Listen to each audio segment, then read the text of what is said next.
verses of the Gita, which explain the whole Gita in totality in just 4 verses. That's one way, okay? And then another way is to show the importance of how the 10th, 11th, and 12th chapters fit in together, coming to a certain point to deliver a certain message about bhakti.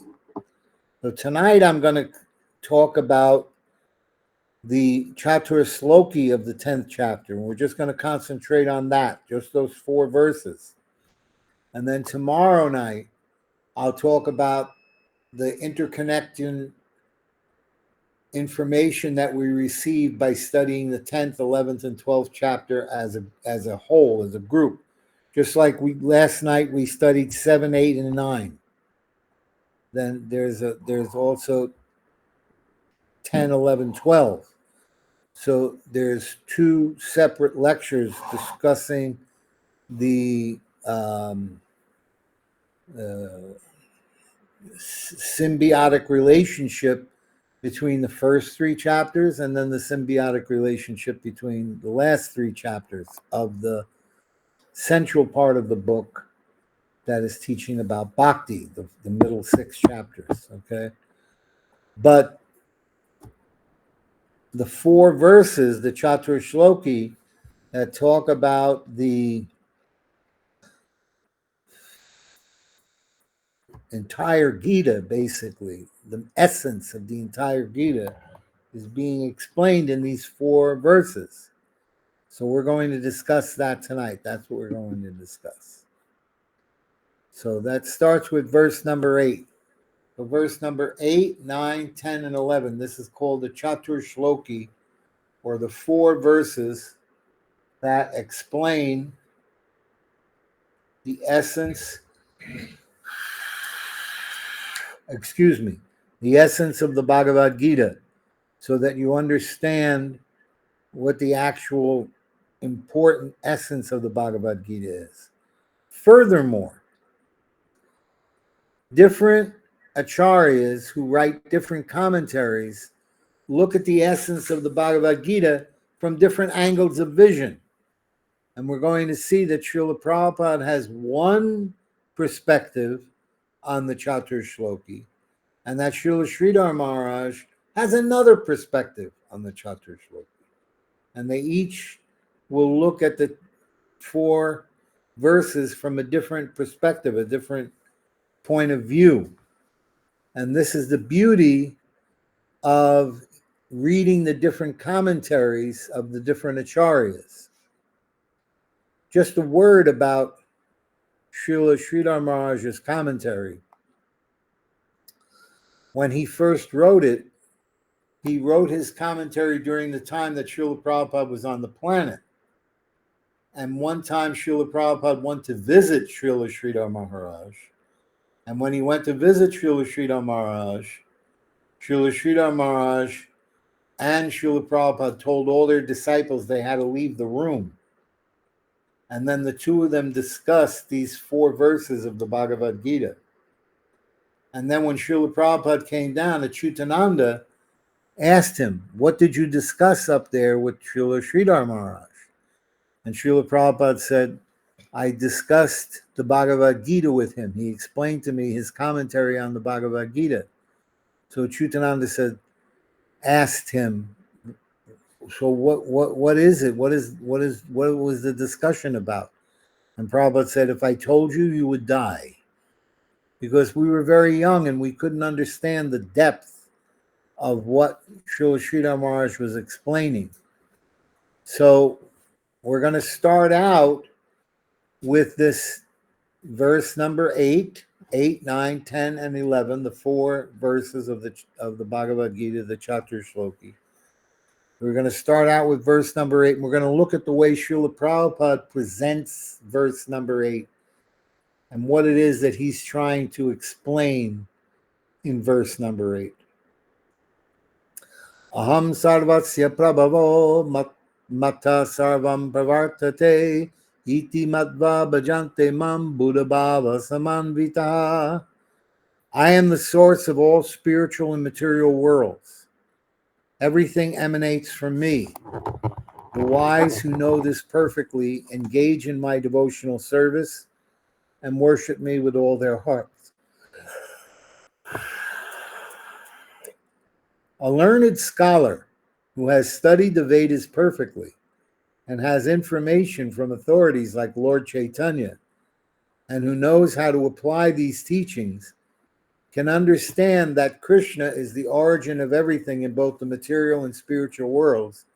And because he knows this perfectly, he becomes firmly fixed in the devotional service of the Supreme Lord. So, Srila Prabhupada is approaching the verse from the Tattva Siddhanta conception of Advaigyan Paratattva. What is Advaigyan Paratattva? It means that there's one non-dual substance.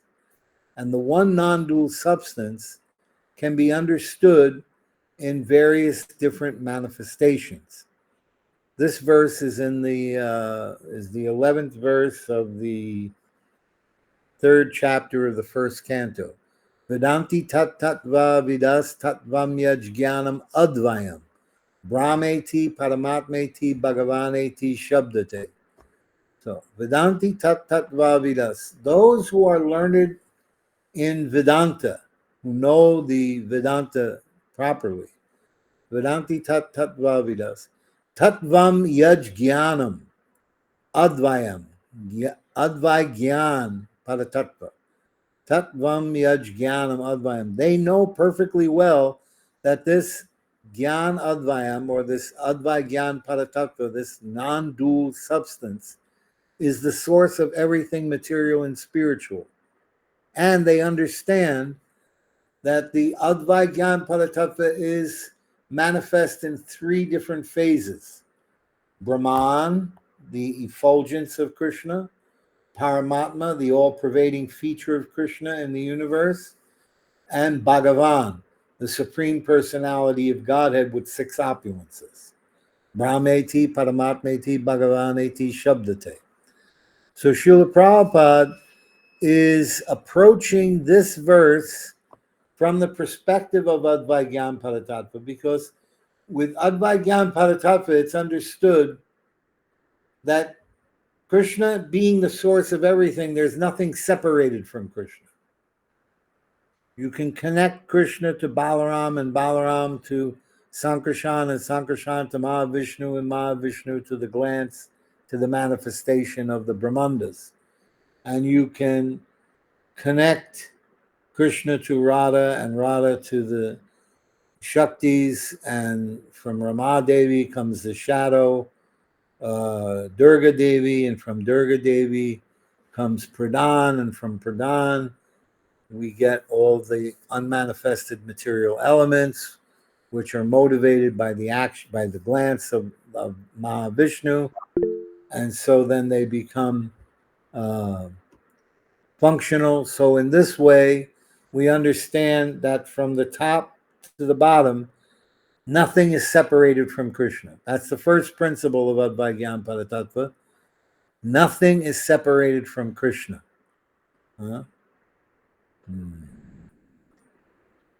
I am the source of all material and spiritual worlds. Everything emanates from me. So nothing is separated from Krishna, and nothing is equal to Krishna. None of the parts are equal to the whole. He is the whole. So there is nothing equal to Krishna. And there's nothing superior to Krishna. Krishna is the source of everything, material and spiritual. So there's nothing above Krishna. There's nothing superior to Krishna. So from this perspective of Advaigyan Paratattva, Prabhupada is giving his commentary. Okay? In the Atharva Veda, it is said, Yo Brahmanam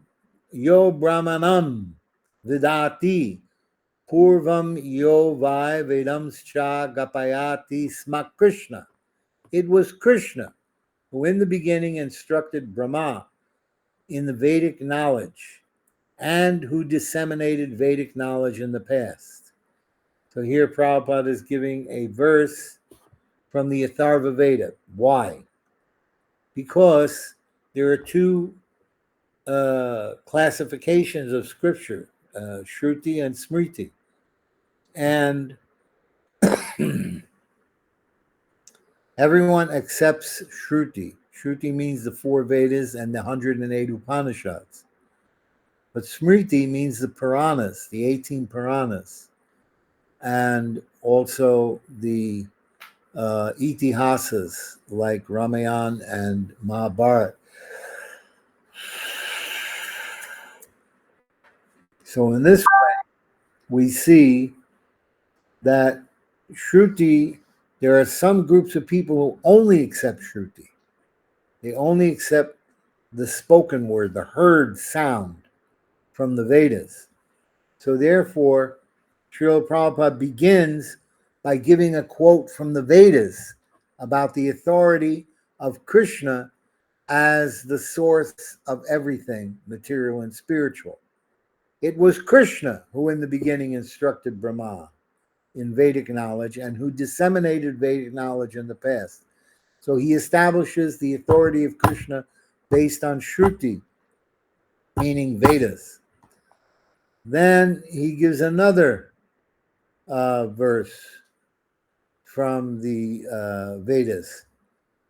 Ata Purusho Havai Narayano Kamayata Praja Shrejya Ityupakramaya. Then the Supreme Personality Narayana desired to create living entities. Now,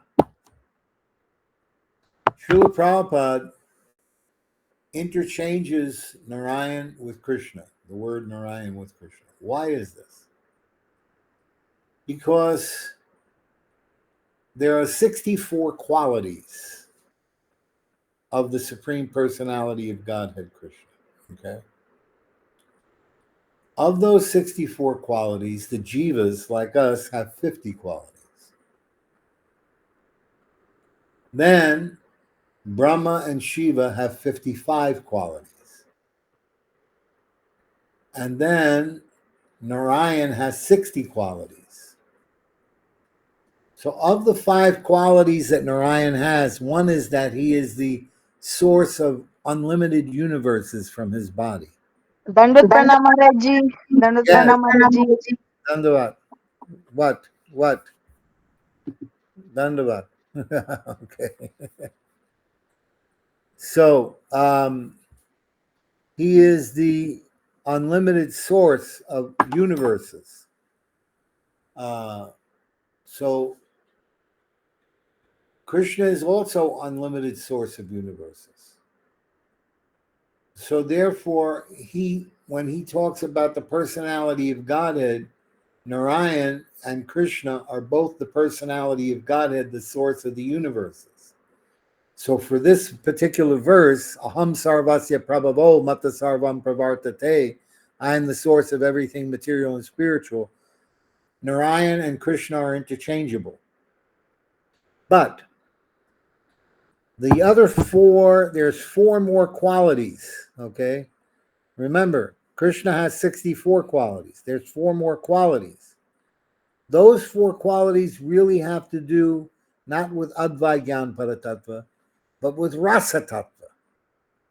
Because they are talking about the 4 Maduris and Maduryas, 4 sweetnesses. Krishna has 4 sweetnesses that Narayan doesn't have. Venu Maduri plays the flute. And Rupa Maduri, he has a very beautiful 2-armed form. And Prema Maduri, he has loving exchanges with his devotees that are very, very sweet. And Leela Maduri, he has very sweet pastimes. So this is all Rasa Tattva. This is not Advaigyan Paratattva. It's a different tattva.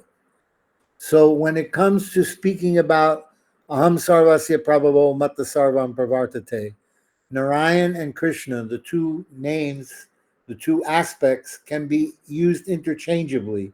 It means the same Supreme Personality of Godhead. Okay? All right. Then again it is said, that the Supreme Personality Narayan desired to create living entities.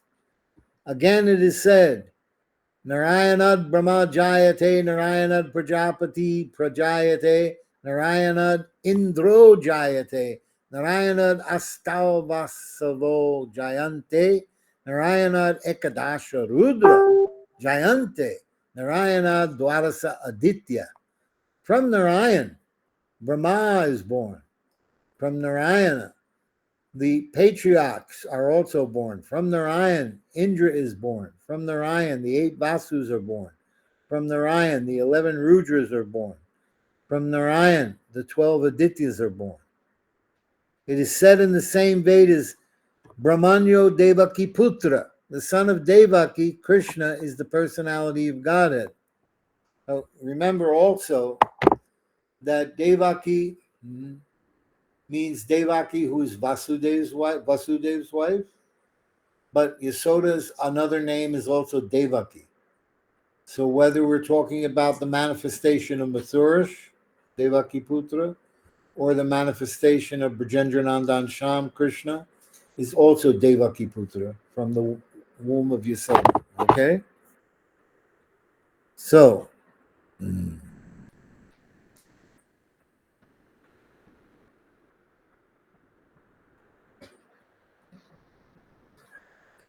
so in this way, Prabhupada, he spends this whole purport talking about Aham Sarvasya Prabhavo from this perspective of Advaita Gyan Paratattva.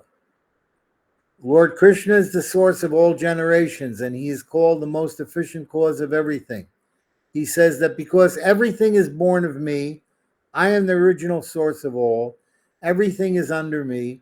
No one is above me. So we see these are the principles of Advaita Paratattva. Nothing separate from me. Nothing's equal to me. Nothing is greater than me. Okay? Now, Srila Sridhar Maharaj, he explains this verse from Rasa Tattva perspective, not from Advaita Paratattva. Even the way he translates the verse into English, he explains it very differently than the way Prabhupada is giving a very direct explanation of Aham Sarvasya Prabhu. But we see Srila Sridhar Maharaj gives a very poetic explanation of this verse. Kya? Bolo? You're hungry. All right. We'll get you something to eat. Just wait a few minutes, okay? There's something for him. I am Krishna. Srila Sridhar Maharaj, go there with her. She will feed you.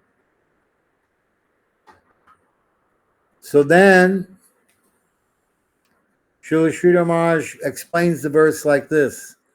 I am Krishna, the sweet absolute. See, so now right away, he's going from the perspective of Rasa Tattva, not of Advaita Paratattva. He's addressing Krishna as the sweet absolute with the 4 sweetnesses, the 4 Maduris. I am the root cause of all comprehensive aspects of the absolute. So here he's explaining it from Advaita Paratattva, but starting out with Madhuri, sweetness. The all permeate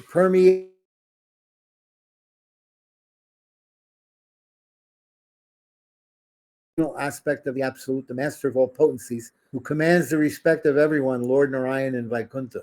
I am that person. I am the root cause of that. So I'm the root cause of Narayan in Vaikuntha, he's saying. The universe of mundane and divine flow, every attempt and movement, the Vedas, and the allied scriptures which guide everyone's worship, all are initiated by me alone.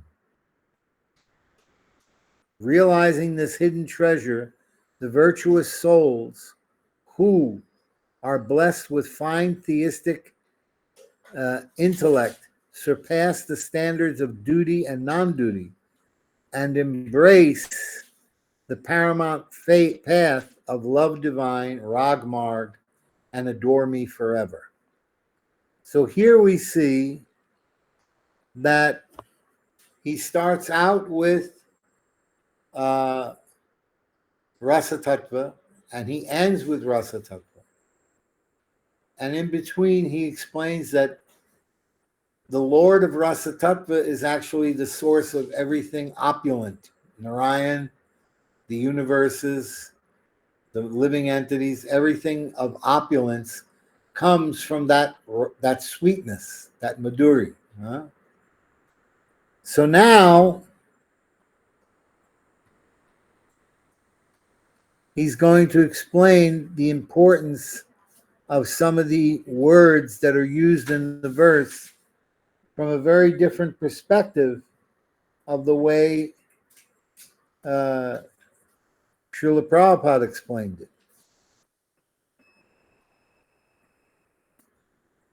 Verses 8 through 11 are the four principal verses of the Srimad Bhagavad Gita.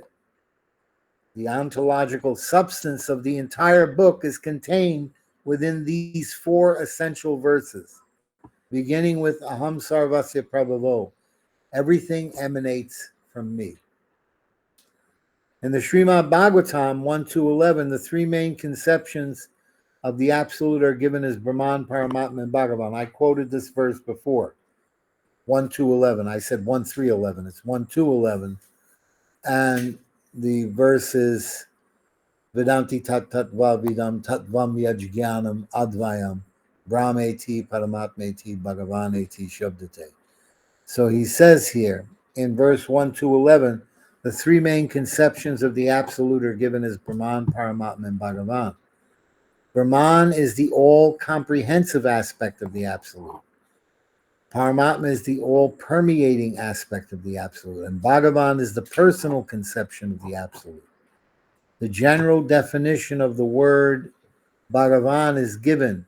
Aishvaryasya samagrasya viryasya yashasha shriya jnana vairagyayos chaiva sanam bhaga itan gana. Bhagavan, the Supreme Lord, is thus defined as he who is inseparably replete with the six inconceivable qualities of wealth, power, fame, beauty, knowledge, and renunciation. The characteristic of Bhagavan as Lord Narayan is that all kinds of potencies are personally controlled by him. However, Srila Jiva Goswami has given a special and particularly fine interpretation. Bhagavan means Bhajaniya Guna Vishish. His nature is such that whoever comes into contact with him cannot resist serving him. No one can resist feeling moved to worship and adore his charming personality. As Lord Krishna, he attracts the love of everyone.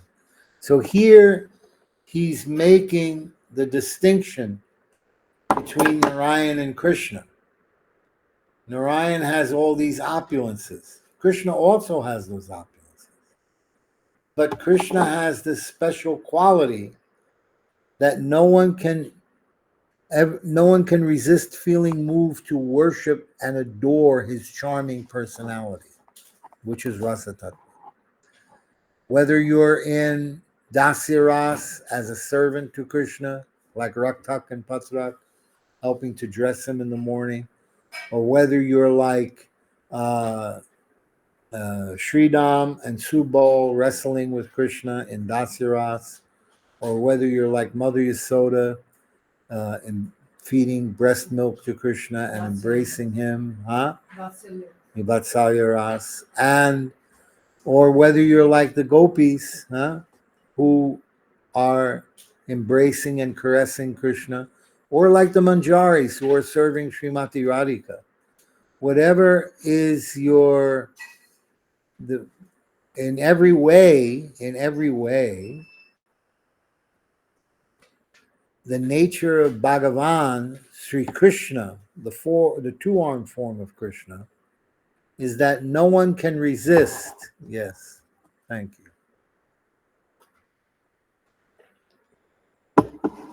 serving him. No one can resist feeling moved to worship and adore his charming personality. As Lord Krishna, he attracts the love of everyone. Therefore, by the word sarvasya, aham sarvasya prabhavo, Lord Krishna indicates, I am Swayam Bhagavan. I am the Supreme Lord himself. I am the origin not only of Brahman, the all-comprehensive aspect, and Paramatma, the all-permeating aspect, but I am also the origin of the master of all potencies who commands the respect of everyone, Lord Narayan of Vaikuntha. I am the source of all of these. Okay? Matta sarva pravartati. Every attempt and movement begins from me, Krishna is saying. This is what Srila Maharaj. So here Srila Maharaj is actually talking about Advaita Paratattva, but he's explaining it from the perspective of Krishna being the Rasa Tattva Lord and how everything is coming from him as Rasa Tattva Lord.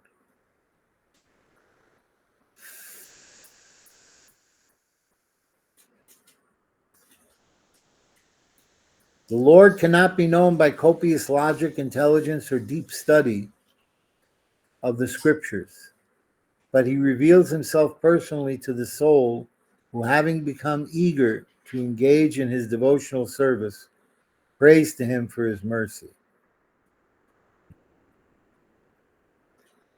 In this way, Mata Sarvam Pravartate. I am the first to reveal to the public, worship me in this way. I appear as Guru, and through him I worship myself. So in the Srimad Bhagavatam, the Guru is described by the Lord as his own manifestation. Acharyamam Vijaniyam Navamanyeta Karichit Namarta Buddha Suyave Sarva Deva Mayo Guru. You should know the bona fide spiritual master as my very self. Never dishonor him. The nature of Gurudev is everything that is godly, and he should never be envied by ascribing one's mundane conceptions of place, time, and circumstance upon him. Furthermore, the Lord's finest potency is Srimati Radharani. And so now he's going back into Rasa Tattva. Worshipping Krishna means to worship Radharani, because Radharani and Krishna are one, but they separate for Leela, for pastimes. The Lord is therefore saying, my worship is shown by me. I, as my finest potency, worship myself. Iti matva bhajante mam.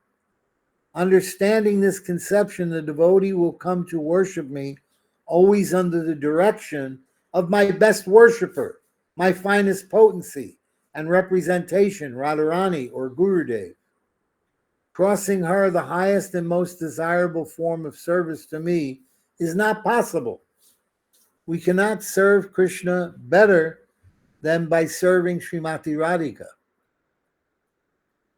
Radhadasyam, the servitorship of Srimati Radharani, is indicated in this verse. We see how he's looking at this verse completely from Rasa Tattva.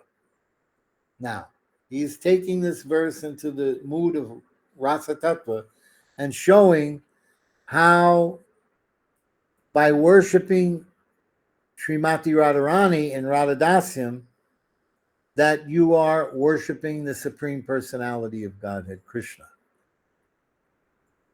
Only those who are blessed with divine intelligence will be able to appreciate this, and not persons with self-acquired intelligence from the Mayak quarter, the world of misconception. Now, what he does is he connects this verse to Lord Chaitanya Mahaprabhu's Sankirtan movement. This is the beauty and brilliance of Srila Sridhar Maharaj's commentary. In this verse, the word Buddha, Buddha Bhava Samanvita, refers to Sumedasha, as described in the Srimad Bhagwatam. You know this verse in the Srimad Bhagwatam? About in Krishna Kali. Varnam Tva Krishna Maharaji. Yes, correct. Krishna Varnam Tusha Krishnam Sango Pangastra Parshadam Prayan Yajanti His Sumedasha. What is the third line? Krishna Varnam Krishna Krishnam Sango Pangastra Parshadam Yajant Praya Shanti Sankirtana Praya. Sankirtana Prayer Yajanti Hi Sumedasha. So this Sankirtan, so here he's indicating Sumedasha means fine theistic intelligence. Sumedasha is described in Srimad Bhagavatam as persons of fine theistic intelligence arising from direct connection with the transcendental plane. So he's indicating here that the Sankirtan movement gives us this fine theistic intelligence. And what is it that Mahaprabhu is bringing? Mahaprabhu is bringing something very special in his Sankirtan. He's bringing Prem Nam Sankirtan. He's bringing Unot Ujvala Rasa Swabhakti Sriyam, or Manjari Bhav, or Radhadasyam, which is what he's discussing here in this purport. The inner guidance and direction they receive is the outcome of Sukriti. Sukriti means the past devotional activities that you have performed. Divine merit acquired by the association of pure devotees. Bhava Samanvitaha means Raga Samanvitaha, or Anurag. Love and attraction, which is affinity not by strictly following scriptural rules or drawn from any plane of loss and gain, but from Bhav, inner divine inspiration. Devotion of this high type is completely non-calculative, Gyan Shunya Bhakti, as described by Srila Rupa Goswami and Sri Bhakti Rasamrita Sindhu. Anya Bilashita Shunyam, Yana Karmadi Anavritam, Anakuyena Krishnanushilanam, Bhaktir Uttama. The highest devotion pleases the transcendental desires of Lord Krishna and is free from the external coverings of any pursuits based on action, karma, and knowledge, jnana, or even yoga. Jnana karmadi. Adi indicates yoga. So jnana means knowledge, karma means action, and adi means yoga. The most rare and elevated stage of devotion is the line of spontaneous devotion, known as Rag Marg. In that line, guided by the qualified guru who represents Srimati Radhika, an elevated pure devotee may gradually come to render service to a leader of one of the groups of Krishna's personal associates who serve the Lord in his pastimes in friendship, parenthood, or consorthood. In Vrindavan, the Lord is being served by his parents, Nanda Maharaj or Mother Yasoda. Gopis such as Lalita and Vishaka serve him in conjugal love. But amongst all his associates, and amongst all the gopis, the highest order of divine loving service is rendered to the Lord by Srimati Radharani. Therefore, the acme of Raga Marga is to render service unto Radharani, Radhadasyam, which is Manjari Bhav. So our entrance into Madhurya Ras and Kali Yuga is only through Manjari Bhav. One cannot really enter into Madhurya Ras with Krishna as a Saki Gopi having direct union with Krishna. That is not possible in Kali Yuga. At least not in this line. In this lineage coming from Rupa Goswami, Rupa Manjari, it is Uno Ujvala Rasa Swabhakti Sriyam. Our access to Madhurya Rasa in this Kali Yuga under the guidance of Rupa Manjari is to become Manjaris and serve the lotus feet of Srimati Radharani. And by that service, we will experience the ecstasy of Madhurya Ras as she broadcasts it when she's engaged in loving exchanges with Krishna.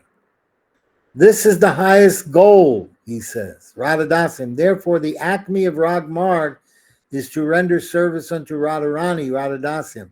This is the highest goal of the Rupanuga Gaudiya Sampradaya, the followers of pure devotion as taught by Srila Rupa Goswami Prabhupada in the line of Lord Sri Chaitanya Mahaprabhu. So here we see how Srila Sridhar Maharaj takes this verse and he emphasizes the principles of Rasa Tattva, making the source of everything the sweet absolute Sri Krishna. And the source of our spiritual perfection being in service to Sri Krishna as in his form as Srimati Radharani, by serving Radha and performing Radha Dasyam. So this is the inner meaning of this verse in terms of Rasa Tattva as expressed by Srila Sridhar Maharaj. Now, we're going to see the next verse here. Machchita madgata prana bodhayanta parashparam katayantas chamam nityam tushanti cha ramanti cha. This is verse number 9. The thoughts of my pure devotees dwell in me. Their lives are surrendered to me, and they derive great satisfaction and bliss enlightening one another and conversing about me. So here, Prabhupada talks in the purport about the characteristics of pure devotees engaged in pure devotional service. Pure devotees whose characteristics are mentioned here engage themselves fully in the transcendental loving service of the Lord. Their minds cannot be diverted from the lotus feet of Krishna. Their talks are solely on the transcendental subjects. The symptoms of the pure devotees are described in this verse specifically. Devotees of the Supreme Lord are 24 hours daily engaged in glorifying the pastimes of the Supreme Lord. Their hearts and souls are constantly submerged in Krishna, and they take pleasure in discussing him with other devotees. In the preliminary stage of devotional service, they relish the transcendental pleasure from the service itself. And in the mature stage, they are actually situated in love of God. So once situated in the transcendental position, they can relish the highest perfection, which is exhibited by the Lord in his abode. So in this way, Prabhupada talks about this verse from a very important perspective about what are the activities of the pure devotees engaged in the service of Krishna. Now, Srila Sridhar Maharaj is going to talk about this and bring in more Rasa Tattva conceptions. Those surrendered devotees take me as their life and soul and go on discussing my ambrosial narrations among one another, exchanging the ecstasies of devotion unto me.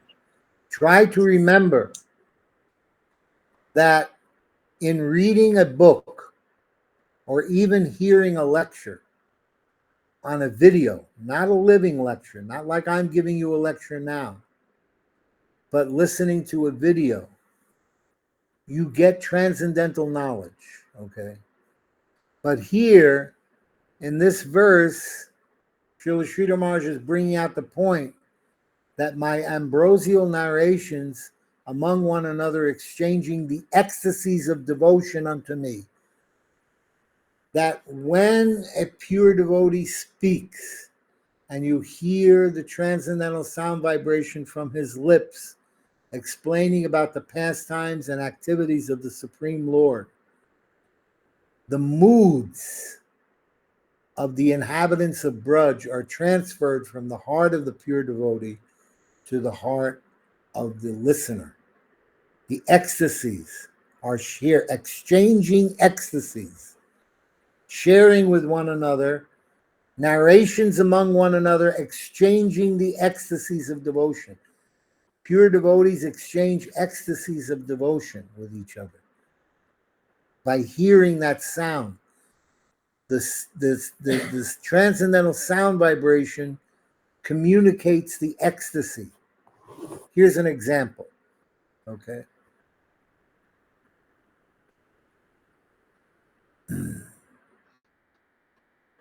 This is a little deep.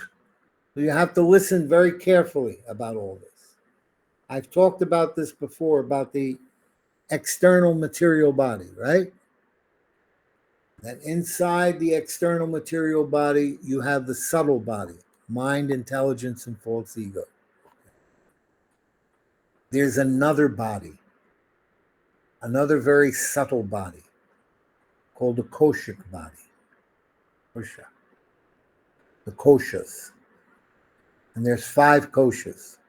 Anamoya kosh, pranamoya kosh, manamoya or gyanamoya kosh, vijnanamoya kosh, and anandamoya kosh.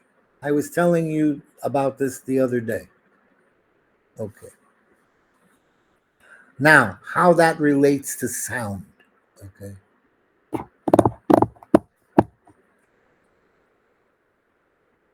In pranamoya kosh, which is connected, the pranamoya and anamoya and pranamoya kosh. So anamoya kosh is connected to the lower chakra, the Muladhara chakra. And the pranamoya kosh is connected to the Swadhisthana chakra, which is connected with the genitals. Pranamoya kosh is also connected with the Manipur chakra, with 2 chakras.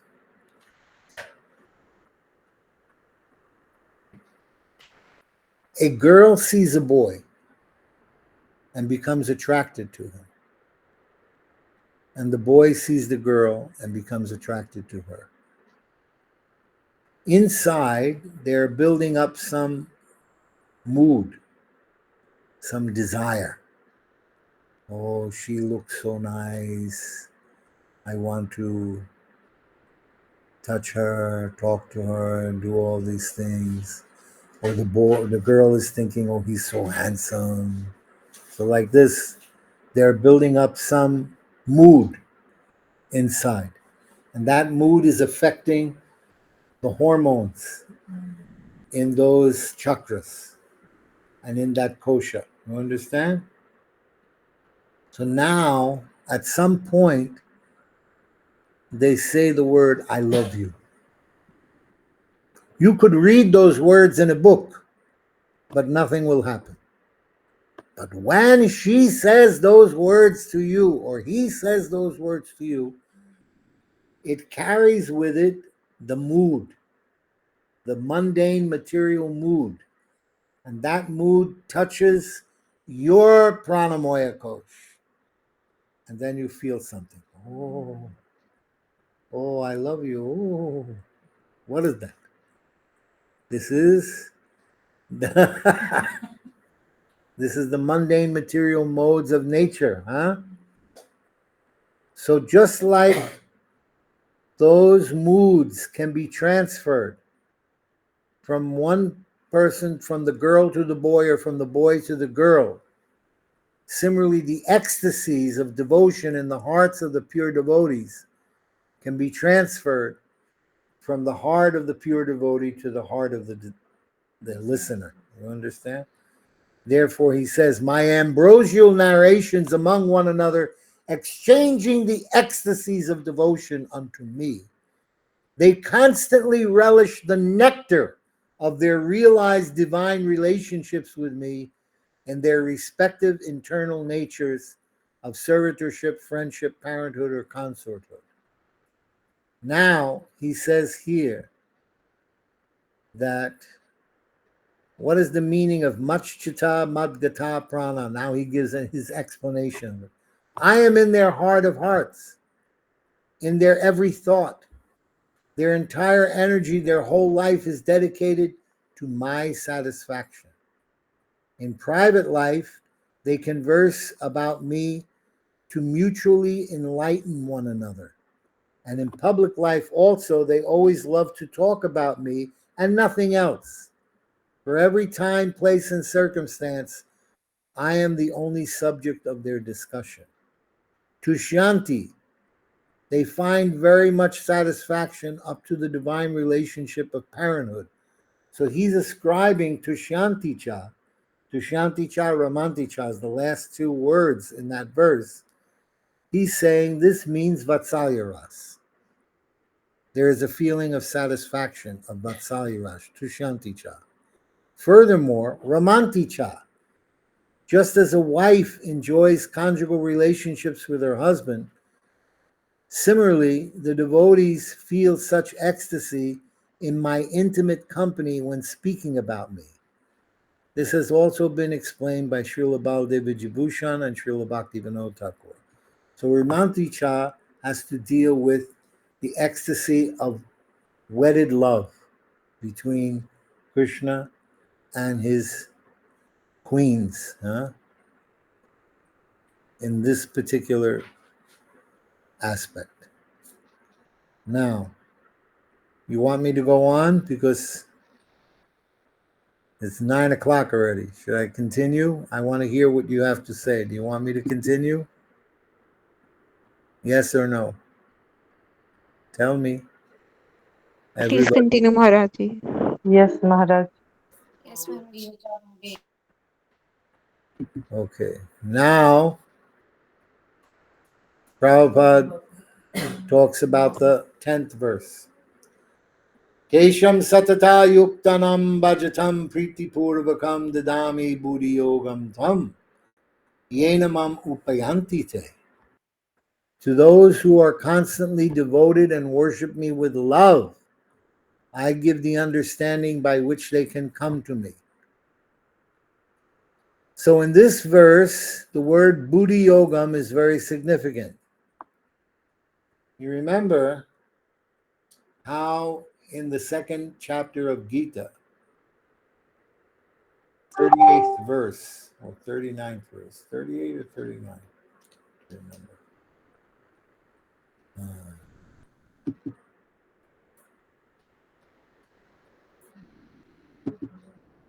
I want to give you the accurate explanation.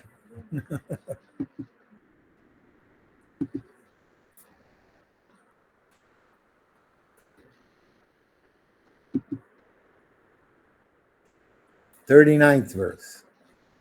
Thus far I have declared to you the analytical knowledge of Sankhya. Eshate bihita Sankhye Buddhir yoge tva imam shrinu. Now, shrinu, you listen as I explain Buddhi yoga. Now listen to the knowledge of yoga, whereby one works without fruit of result, O son of Pritha. When you act by such intelligence, you can free yourself from the works of bondage of material works. So now, Prabhupada is saying that in this verse, Dadami Buddhi Yogam Tam Yenamam Upayantite, that this Buddhi Yogam refers back. In this verse, the word Buddhi Yogam is very significant. We may remember that in the second chapter, when the Lord was instructing Arjuna, he said that he had spoken to him of many things, Sankhya Yoga, and that he would instruct him in the way of Buddhi Yoga. Now Buddhi Yoga is being explained. Buddhi Yogam itself is action in Krishna consciousness. That is the highest intelligence.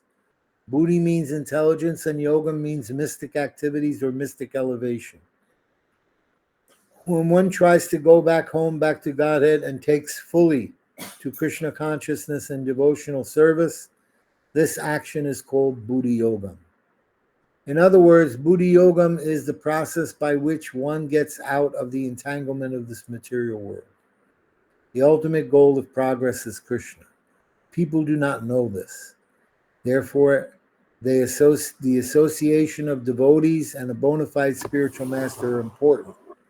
One should know that the goal is Krishna, and when the goal is assigned, then the path is slowly but progressively traversed, and the ultimate goal is achieved. So what is the goal of association? How do you associate with the devotees? What is the process of association? Shakti, huh? Hearing, yes. Hearing. The process of associating with devotees is the process of hearing the transcendental sound vibration from their lips. So, when a person knows the goal of life but is addicted to the fruits of activities, he is acting in karma yoga. When he knows that the goal is Krishna but he takes pleasure in mental speculation to understand Krishna, he is acting in Gyan yoga. And when he knows that the goal, when he knows the goal and seeks Krishna completely in Krishna consciousness and devotional service, he is acting in Bhakti yoga or Buddhi yoga, which is the complete yoga. This complete yoga is the highest perfectional stage of life. A person may have a bona fide spiritual master and may be attached to a spiritual organization, but still he is not intelligent enough to make progress. Then Krishna from within gives him instructions so that he may ultimately come to him without difficulty. So notice what Prabhupada is saying. You could be initiated by a bona fide spiritual master, and you may be attached to a spiritual organization, but still, if he is not intelligent enough to make progress, then Krishna from within gives him instructions so that he may ultimately come to him without difficulty. The qualification is that a person always engages himself in Krishna consciousness and with love and devotion renders all kinds of services. He should perform some sort of work for Krishna, and that work should be done with love. If a devotee is intelligent enough, he will make progress in the path of self-realization. If one is sincere and devoted to the activities of devotional service, Shravanam Kirtanam, the Lord gives him a chance to make progress and ultimately to attain him. Now, we'll see the very interesting way that Srila Srila Maharaj approaches this verse. To those devotees who are constantly dedicated to me, Tesham satata yuktanam bhajatam priti purvakam dadami buddhi yogam tvam yena mam upayanti te. So to those devotees who are constantly dedicated to me and who engage in my service out of their love for me, I bestow the internal divine inspiration by which they can approach me and render various intimate services unto me. In this verse, the Lord says, the highest group of my servitors, whose sentiment was dedicated in the previous verse by the word Ramanti, are those who are constantly engaged, satata yukta, in my service in consorthood, Madhurya Ras, with a heartfelt love, bhajatam priti purvakam. Then he says that he will give them further inspiration or inner instruction by which they can come to him. Yenamam upayante. So this is very important. In the first verse, it says, Buddha Bhava Samanvita. So the person is on Bhav platform. Then he says, Ramanti Cha. They're on Bhav platform and they're in consorthood, Madhurya Ras with Krishna. So when Krishna says, I'm going to bring you close, how close do you come now? From where are you going from that position of being in Bhav and being in consorthood? Where are you going? How are you getting closer to Krishna? when you're already in Madhurya Ras and Bhav. How you will get closer.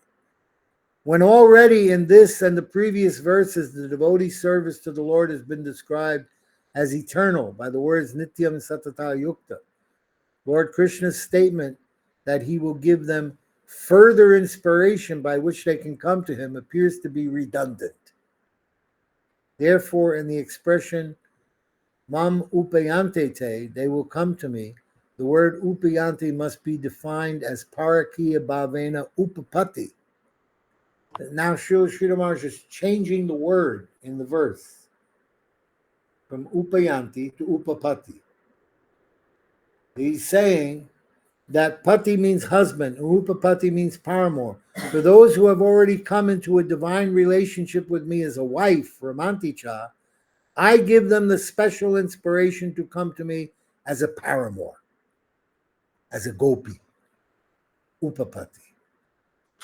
In Vrindavan, Lord Krishna is not considered a lawful husband, but he is the Lord of the heart, transcendental to even the husband, parakiya ras. Deceiving their husbands, the gopis of Vrindavan unite with Krishna.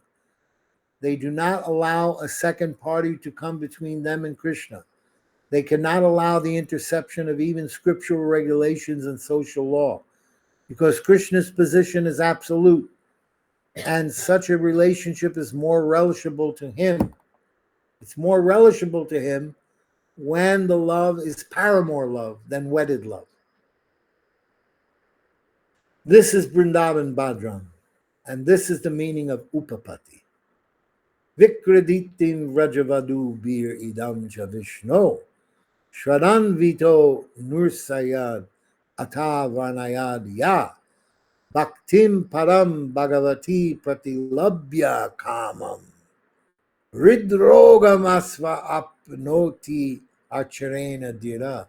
A self-controlled, sense-controlled person who, having become endowed with sublime faith in the divine pastimes transcendently enjoyed by Lord Krishna with the gopis, Ras Lila, and who, having heard those divine pastimes from the lotus mouth of a bona fide guru, continuously sings or narrates these glories, such a person swiftly achieves the most elevated form of pure devotion for the Lord and is promptly able to ward off the heart of lust. So lust is destroyed by this process. Which process? The process of hearing the sweet pastimes of Rasa Lila from the lips of the pure devotee with devotion. And then when that injection, pratilabhya, that injection of Rasa Lila bhakti enters into the heart, then all of the lust for material sex desire is destroyed. And one is able to come to the lotus feet of the Supreme Personality of God. All right. I'm tired. Tomorrow night we'll finish this and we'll talk more about 10th chapter, 11th chapter, and 12th chapter. Okay? Vanchakalpa Surubhyascha Kripa Sindhu Bhayavachapati. दंडवत महाराज दंडवत प्रणाम महाराज जी, हरे कृष्ण। दंडवत प्रणाम महाराज जी, दंडवत प्रणाम महाराज जी, Dandavad Maharaj, thank you so much. दंडवत प्रणाम महाराज जी। महाराज जी, हरे